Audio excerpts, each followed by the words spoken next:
Je suis en gros questionnement, en doute, je me demande même si j'ai pas fait des grosses erreurs dans le passé sur mes pratiques culturales, sur mon approche du potager, sur la cohérence de mes faits et gestes par rapport à mon contexte, par rapport à mon sol, par rapport à mon climat. Tout ça notamment parce que j'ai une analyse de sol qui me met en face des yeux qu'il y a des problèmes dans mon sol, qu'il y a des problèmes dans ma façon de faire le potager biologique.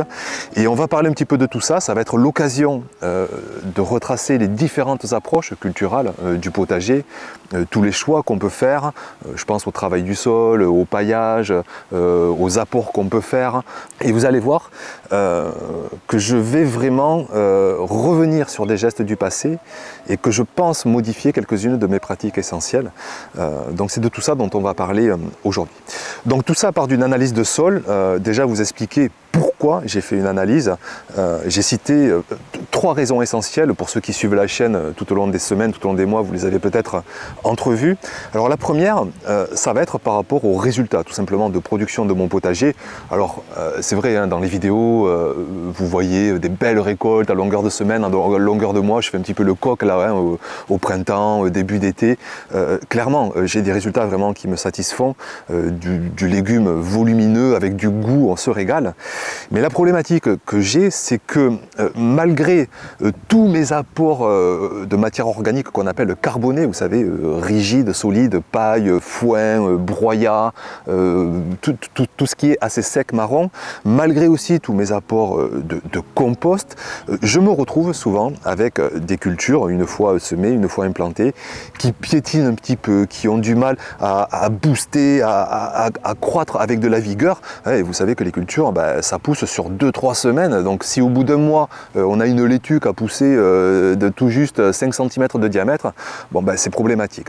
Et ça je l'ai constaté, et du coup je me retrouve souvent à devoir combler ce manque de fertilité avec, là aussi je vous en ai parlé ces derniers mois, avec notamment de l'urine, de l'azote rapidement disponible, avec parfois des engrais organiques, ça aussi je vous l'ai montré, je vous parle souvent d'une combinaison soit de paillage, de compost ou d'engrais organiques. Et moi ce que j'aimerais, c'est me satisfaire uniquement de paillage, éventuellement de compost, mais ne pas mettre de coups de boost, d'engrais et avoir vraiment une fertilité optimale uniquement avec les paillages et compost. Mais ce n'est pas le cas aujourd'hui. Donc déjà, je me suis dit, tiens, peut-être que je vais comprendre quelque chose par l'analyse. Autre raison de faire une analyse, c'est le fait d'avoir des maladies beaucoup trop fréquentes et précoces en été. Alors c'est vrai, j'ai une météo agressive en été, un climat qui est de plus en plus déréglé, mais quand même, je trouve qu'à partir de mi-juillet, fin juillet, je passe un petit peu de l'enfer, du paradis à l'enfer, du potager abondant et luxuriant à un potager qui s'écroule avec des cultures, notamment de tomates, là aussi je vous l'ai montré, mais aussi de solanacées, des cultures de concombres, beaucoup de cultures qui tombent malades et des nouvelles cultures que j'ai énormément de mal à implanter, à faire partir en plein été parce que j'ai l'impression que mon sol se meurt, que mon sol est bloqué, que mon potager est bloqué et je me retrouve comme un idiot. Là vous voyez, on est fin septembre et j'ai pas tant de choses que ça à récolter. J'aimerais avoir 2-3 fois plus de récoltes à cet instant-ci. Donc deuxième raison. Et puis troisième raison, tout simplement la curiosité. Je suis vraiment constamment en quête de savoir, de connaissances, de vérité, de contre-vérité. Je suis curieux de toutes les pratiques de potager et donc une analyse de sol, à mes yeux, est importante. J'en avais déjà fait une pour les plus anciens de la chaîne il y a 3, 4 ou 5 ans, enfin il y a plusieurs années. Donc cette analyse de sol, je vous la lis mot pour mot, vous allez voir, franchement je prends cher, mais voilà, c'est important de vous montrer ça. Donc, lecture de l'analyse. L'activité biologique de ce sol est ralentie et limite le bon fonctionnement de ce sol. Donc je peux vous dire que ça fout un petit peu les boules, hein, pour dire les choses crûment. Ça va faire 10 piges que je balance des tonnes de matières organiques diverses et variées pour m'entendre dire l'activité biologique de ce sol est ralentie et limite le bon fonctionnement de ce sol. Alors en plus vous voyez mon sol, hein, souvent je vous le montre, il est quand même gorgé de macro-organismes, de vers de terre. Mais ce que l'analyse met en avant, c'est que ces c'est pas cette activité biologique qui est ralentie, c'est l'activité biologique qui est invisible, celle des bactéries. Et les bactéries sont super importantes pour transformer la matière organique en minéraux essentiels. Et c'est surtout donc cette activité biologique-là qui est au ralenti. Donc diverses actions sont conseillées pour améliorer ce contexte défavorable. La mise en place de couverts végétaux, c'est ce qu'on appelle les engrais verts, hein, facélie, moutarde, sarrasin, seigle, qui ont vraiment la capacité de structurer le sol, de capter l'azote, et on les enfouit avant qu'ils arrivent à maturité, et ça donne vraiment une belle fertilité au sol. Donc enfouir jeunes ces engrais verts, ou l'apport de matière organique, mais rapidement dégradable, c'est-à-dire pas trop carboné, comme des restes de culture, des restes de cuisine, de la tonte fraîche, mais surtout pas du broyat, comme moi j'ai pu faire en apportant les tailles de mes haies, les tailles de mes oliviers, les tailles de mes fruitiers, tout ça c'est du bois, c'est hyper carboné, et ça a tendance à bloquer mon sol, l'analyse en tout cas le dit. Donc, ces techniques vont permettre d'améliorer la vie biologique de ce sol, actuellement ralenti. Les caractéristiques physiques de ce sol, teneur en argile ou, je dirais même, et teneur en calcaire, sont en lien avec cette activité biologique très insuffisante et entraînent une minéralisation ralentie. Là aussi, quelque chose qui me saute aux yeux, que j'ai toujours voulu mettre de côté, c'est que mon sol de départ est très loin d'un sol idéal. J'ai un pH qui est au taquet, qui est à 8, qui est maintenant un peu en dessous de 8, mais un pH de sol c'est super important pour que les activités des bactéries mais aussi des micro-macro-organismes foisonnent à tout va. Sitôt que vous montez ou que vous descendez en pH, tout ça est ralenti. Et puis j'ai un sol qui manque de sable, qui est blindé d'argile, qui est blindé de calcaire, ça a tendance à compacter et logiquement ça a tendance à ralentir l'activité biologique de mon sol. Donc voilà ce fait-là, et à côté de ça, autre fait marquant, c'est que l'analyse de mon sol montre que toutes les jauges de minéraux sont au taquet. Azote, phosphore, potassium, tout est au plafond. Ça c'est parce que j'ai fait tous ces apports dans les années passées, mais tous ces apports sont bloqués par le carbone qu'il y a dans mon sol, par les matières carbonées que j'ai apportées dans mon sol, le fait aussi que je ne travaille pas mon sol, que je ne l'oxygène pas, parce que plus il y a d'oxygène, plus il y a de travail des bactéries.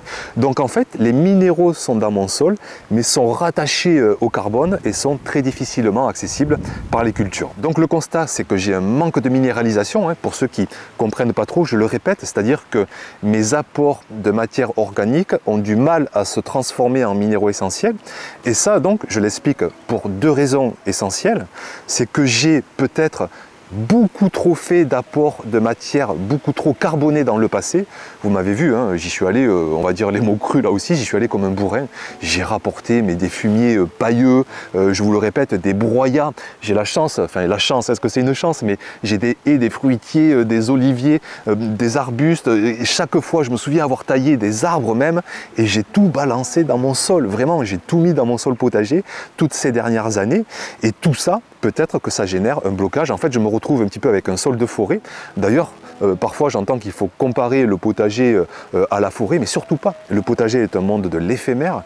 Nos cultures doivent grossir, grandir sur 2-3 mois maximum, alors que la forêt, elle a tout son temps. Un arbre va grandir sur 10, 20, 30 ans, mais au potager, il faut une ressource en minéraux très rapide, très brutale presque, et très quantitative. Et donc là, mes minéraux, eux, c'est le contraire. Ils se libèrent tout doucement, ils sont rattachés au carbone, tout lentement. Ils sont en volume, mais ils se libèrent trop lentement pour les légumes.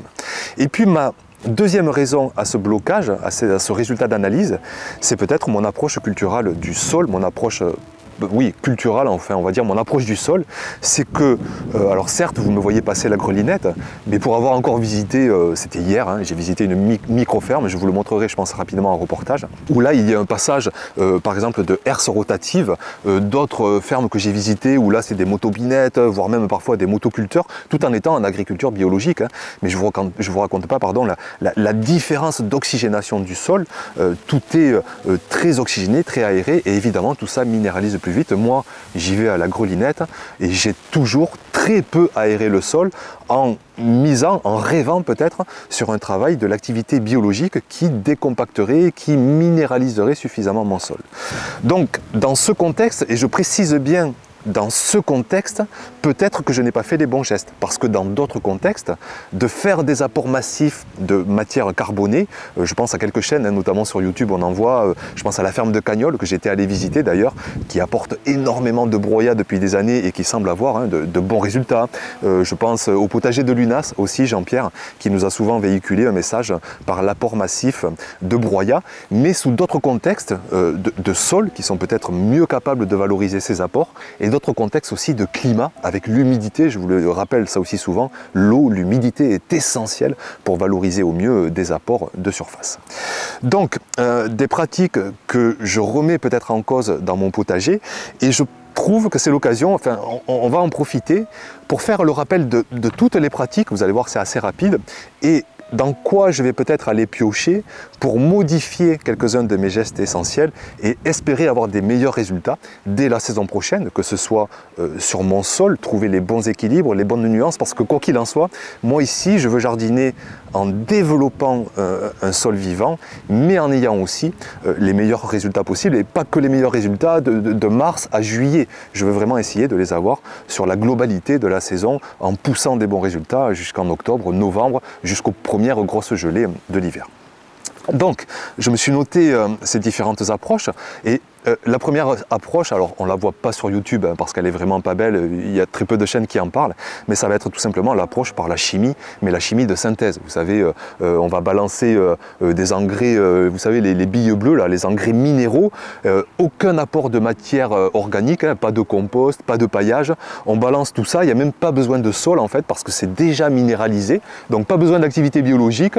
On fait un travail de sol quand même pour aérer, pour que les racines puissent se développer très facilement. Donc on bourrine le sol, on envoie des engrais minéraux qui se soucient peu du sol, et donc ça marche à tous les coups parce que vous soyez sur un mauvais sol, sur un bon sol, c'est pareil, les engrais vont fonctionner, les cultures vont aller être perfusées avec ces engrais minéraux. Donc ça a quelques avantages, hein. La sécurité du résultat, et ça quand on est professionnel, industriel, on veut une sécurité de résultat. On a aussi des engrais qui sont très concentrés, donc ça évite de faire beaucoup de logistique, d'aller-retour, hein, parce que parfois pour des composts, pour des paillages, je vous le dis ça aussi souvent sur la chaîne, ça impose quand même beaucoup de logistique, de temps, de place, d'effort. Avec les engrais c'est un petit peu moins le cas. Et donc ça a aussi un avantage, on va dire, de productivité. Mais ça a d'énormes inconvénients, en tout cas moi des inconvénients qui me font radicalement ne pas choisir cette solution. En premier lieu, ça va être le sol qu'on laisse complètement de côté parce qu'en apportant des engrais minéraux de synthèse, on n'a aucune attention, aucune nourriture pour le sol, on ne va pas nourrir les macro-organismes, on ne va pas faire une symbiose avec la terre, avec notre sol potager. Ça pour moi c'est juste impossible. Et puis autre gros inconvénient, ça va être aussi la dépendance à ces engrais de synthèse. Si un jour il n'y en a plus, comment on fait? Déjà là on voit qu'ils augmentent et ça commence à poser souci. Donc il y a quand même plusieurs problématiques majeures et je vous passerai aussi les traitements que cela aussi suppose parce que ces cultures ne sont pas forcément les plus costauds, les plus solides, avec un sol qui est un peu malade, et on dit souvent quand le sol est malade, la culture, comme par hasard, devient elle aussi malade. Donc, agriculture par la chimie de synthèse, oui, ça a de bons résultats, mais jamais je ne pourrais me tourner vers cette solution. L'autre approche, c'est tout simplement l'approche par l'agriculture biologique. C'est une approche par la matière organique, mais pas forcément par les paillages, pas forcément par la matière organique très carbonée, ça va être tout simplement des composts, hein, composts végétaux, composts de fumier, ça va être aussi des engrais, mais cette fois-ci des engrais organiques qui viennent du vivant végétal, du vivant animal. Ça peut être de la poudre d'os, de la farine de plume, du tourteau de ricin, de la corne broyée, du sang séché. Tout ça est un concentré de minéraux, mais ce sont des engrais naturels qui n'ont pas été fabriqués par la synthèse, par l'industrie chimique. Ce qui fait d'ailleurs que ce sont des engrais quand même moins concentrés, mais avec une simple poignée, vous allez nourrir rapidement 1 mètre carré. Ça aussi, je vous en ai parlé rapidement sur la chaîne. Donc ça, c'est une solution intéressante, mais qui ne va pas jusqu'au bout dans l'approche de nourrir au mieux son sol sur tous les échelons de biodiversité du sol. C'est-à-dire que si on n'apporte pas de matière grossière, de matière carbonée, on va mettre de côté les champignons, on va mettre de côté les macro-organismes et on va se soustraire un petit peu d'une alimentation globale du sol. Et moi, quelque part, un petit peu déjà, je trouve ça un petit peu dommage. Dans mon idéal, je vous le répète, c'est vraiment de nourrir à la fois le sol, de nourrir vraiment toutes les chaînes biologiques du sol et qu'ensuite le potager puisse se nourrir de la résultante de cette chimie naturelle du sol. Donc agriculture biologique, ça marche très bien, il y a plusieurs chaînes sur YouTube, on voit beaucoup de chaînes, je pense à Jaco et Lily, une chaîne emblématique qui s'appelle maintenant Les bons conseils d'un jardinier. Antoine le potagiste fait beaucoup une approche par l'agriculture bio, avec aussi quand même beaucoup de matières organiques brutes. Andrea Abrahami, potager sol vivant avec Olivier, le potager d'Alexandre, enfin il y a vraiment, excusez-moi pour tous ceux que j'oublie, il y a des dizaines de chaînes qui montrent tout simplement une approche par l'agriculture biologique. Et puis enfin, il y a encore donc une autre approche où là on pousse le curseur encore plus loin, ça va être ce qu'on peut appeler aujourd'hui l'agriculture maraîchage sol vivant, notamment François Mullet. J'ai la chance de pouvoir discuter avec beaucoup d'experts et notamment François qui me disait d'ailleurs ouais ok la matière organique peut-être que ça peut bloquer mais il faut qu'on en parle ensemble parce que tu verras que c'est quand même la base de tout, les vers de terre, la matière organique, il n'y a pas de limite. Et au contraire d'ailleurs pour l'anecdote j'ai discuté aussi, je vous en ai parlé là aussi avec Denis Pépin, vous savez c'est celui qui a écrit le livre Compost et paillage, c'est quand même un agronome, 40 ans de pratique du potager, donc je pense que le monsieur sait de quoi il parle. Et lui quand même me disait, attention Olivier, arrête de faire le bourrin avec les matières organiques trop carbonées, tu vas finir par bloquer ton sol.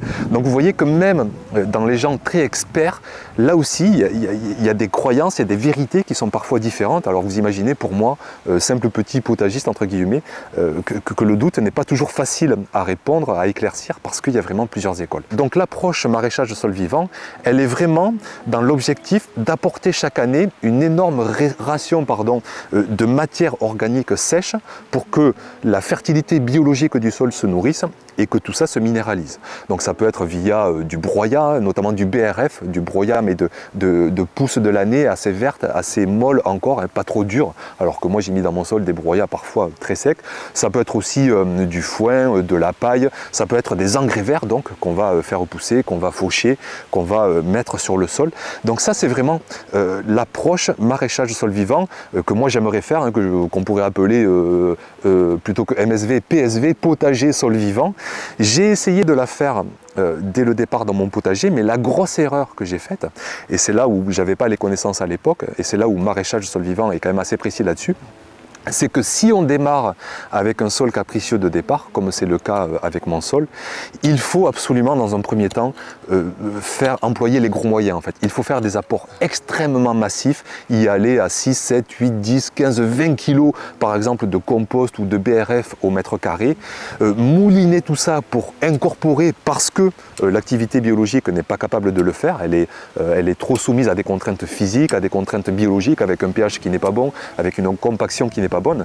Donc on chamboule tout ça, on incorpore au maximum les apports de matière organique et ensuite on passe sur une philosophie de sol vivant. Sauf que moi ce que j'ai fait comme un andouille, c'est que dans un premier temps, eh bien, j'ai fait mes apports en surface en me disant youpla boum, j'ai vu ça à droite à gauche, ça va bien marcher sur mon sol. Sauf que non, tous mes apports au fil des ans en fait ne se sont pas bien valorisés, ne se sont pas fait minéraliser, parfois même j'en suis convaincu se sont volatilisés parce qu'ils sont restés en surface. Et au final, donc, je me retrouve certes avec quand même un beau taux de matière organique, hein, je crois qu'il ressort à plus de 6,5, presque 7, ce qui est énorme, hein, 7% de matière organique dans mon sol, mais ce n'est pas une activité biologique suffisante parce que mon sol reste trop compacté, trop argileux, trop calcaire, pas assez aéré, pas assez vivant, pas assez biologiquement actif. Donc voilà où j'en suis aujourd'hui, et de tout ça, de toutes ces écoles, qu'est-ce que je me décide à faire pour ne serait-ce que la saison prochaine ? eh bien je pense que je vais mettre déjà le curseur, je vais l'abaisser drastiquement sur mes apports de matière organique carbonée. Je vais absolument arrêter d'incorporer dans mon sol les tailles de mes haies, les tailles de mes fruitiers, les tailles de mes arbustes. Je vais me contenir à des apports de matière organique, c'est ce que me conseille l'analyse d'ailleurs. Je vais me contenir à des apports de matière organique rapidement assimilables, facilement décomposables par le sol, donc des tontes de prairies, des feuilles mortes, ça va être presque le dernier échelon, hein, parce que c'est déjà un peu sec, c'est déjà un peu marron, du foin aussi éventuellement, mais tout ce qui est paille, broyat, sciure, bois, j'arrête absolument ces apports pour ne pas continuer à bloquer mon sol. Autre solution que je vais essayer de mettre en place, c'est donc d'essayer de faire des engrais verts. Alors ici j'ai toujours eu du mal parce que j'ai des cultures un petit peu quand même tout le temps. Oui, ça prend vite concurrence, mais je veux me forcer à moins se produire en légumes pour essayer de mettre plus de cultures d'engrais verts, que ce soit au printemps, que ce soit aussi en arrière-saison. Il y a des engrais verts qui sont plutôt à semer en début de saison, d'autres en fin de saison, d'autres que je vais faire en pleine saison. J'en mettrai aussi parfois en interplant, en bout de parcelle, parce que ça a aussi un rôle d'attraction pour les pollinisateurs. Donc, essayez de mettre en place des engrais verts. Et puis, je vais un petit peu plus travailler mon sol. Alors, attention, je ne vous parle pas de motoculteur, de labour, mais sur les 10 premiers centimètres, essayez vraiment d'affiner. Je ne pense pas en venir à des engins motorisés parce que je trouve quand même, moi, de mon ressenti, que ça fait trop d'aération superficielle, ça foisonne trop. Je vous ai déjà parlé que j'avais un passé de boulanger et je me souviens, là, ces pétrins qui tournent à toute vitesse. Alors oui, on met plein d'air dans les baguettes blanches, mais ça sèche en 2 heures et ça n'a pas trop de goût. Et j'ai toujours peur d'avoir ce symptôme dans mon sol. Donc je préfère rester à la grelinette, mais je vais vraiment prendre le temps au râteau, sitôt que l'humidité est bonne, au croc, de prendre le temps vraiment d'émietter, d'affiner au maximum pour oxygéner mon sol et essayer d'aller vers une minéralisation plus aboutie. Et puis enfin, il me reste cette problématique des maladies. Alors j'espère que d'avoir un sol en meilleure santé, j'aurai des plants en meilleure santé. Je vais quand même me décider à implanter beaucoup plus d'auxiliaires en essayant de faire des implantations. Vous avez été d'ailleurs géniaux, suite à une dernière vidéo, vous m'avez donné des tonnes et des tonnes de pistes et beaucoup vraiment m'ont parlé de l'association en interculture, de mettre des aromatiques, de mettre des médicinales, de mettre des fleurs, d'attirer les auxiliaires et puis aussi peut-être éventuellement si je détecte des symptômes de ne pas hésiter à traiter. C'est vrai que je me le suis toujours refusé, mais avec des traitements naturels via des huiles, via des macérats, via des fongicides. Alors j'aime pas ce mot, mais naturel. Et c'est vrai que j'en parlais avec Denis Pépin qui me disait, mais tu sais Olivier, si jamais tu as un champignon, si jamais il t'arrive quelque chose sur ton corps, tu vas traiter, tu vas prendre soin de ton corps, et sinon tu peux avoir des gros problèmes. Et moi qui fais souvent cet anthropomorphisme entre nous et le potager, si j'ai des problèmes isolés, j'essaierai peut-être de progresser sur des traitements isolés pour arrêter d'aller vers un désastre en plein été et essayer donc de mieux m'en sortir. Donc voilà ce que je voulais vous exposer dans cette vidéo. Je pense que ça va peut-être soulever beaucoup de questions, beaucoup de débats peut-être. J'espère que vous serez, comme d'habitude, tout simplement bienveillant dans les commentaires, en parler avec une ouverture d'esprit, peut-être mettre de côté nos croyances limitantes. Moi j'essaie constamment de les mettre de côté pour pas tomber dans des choses qui peut-être parfois peuvent amener à des fausses vérités parce qu'on veut croire à des postulats, on veut simplifier des choses, mais la pratique du potager vraiment, si on veut vraiment la faire par le sol, c'est infiniment complexe. Alors on peut infiniment le simplifier, on balance un engrais organique, on arrose, on grelinette un petit peu et on aura toujours quelques résultats. Mais c'est aussi passionnant d'essayer de comprendre, d'aller toujours vers les meilleurs résultats à la fois pour le sol et pour les cultures. Donc voilà pour cette vidéo, j'espère que vous serez tolérants. Honnêtement à un moment donné je me suis dit je ne peux pas montrer cette analyse mais vraiment j'ai tenu, en fait je me suis dit mais si quoi, si parce que je pense qu'on est tous dans ces questionnements et c'est pourquoi voilà, je fais le choix de vraiment être transparent au maximum avec vous. Je sais que c'est chouette aussi d'avoir une image d'expert, mais oui je maîtrise les gestes, oui je maîtrise les semis, oui je maîtrise les itinéraires, mais sur le sol, vous le voyez, j'ai encore et toujours à progresser et la quête vraiment de bien faire n'est pas finie.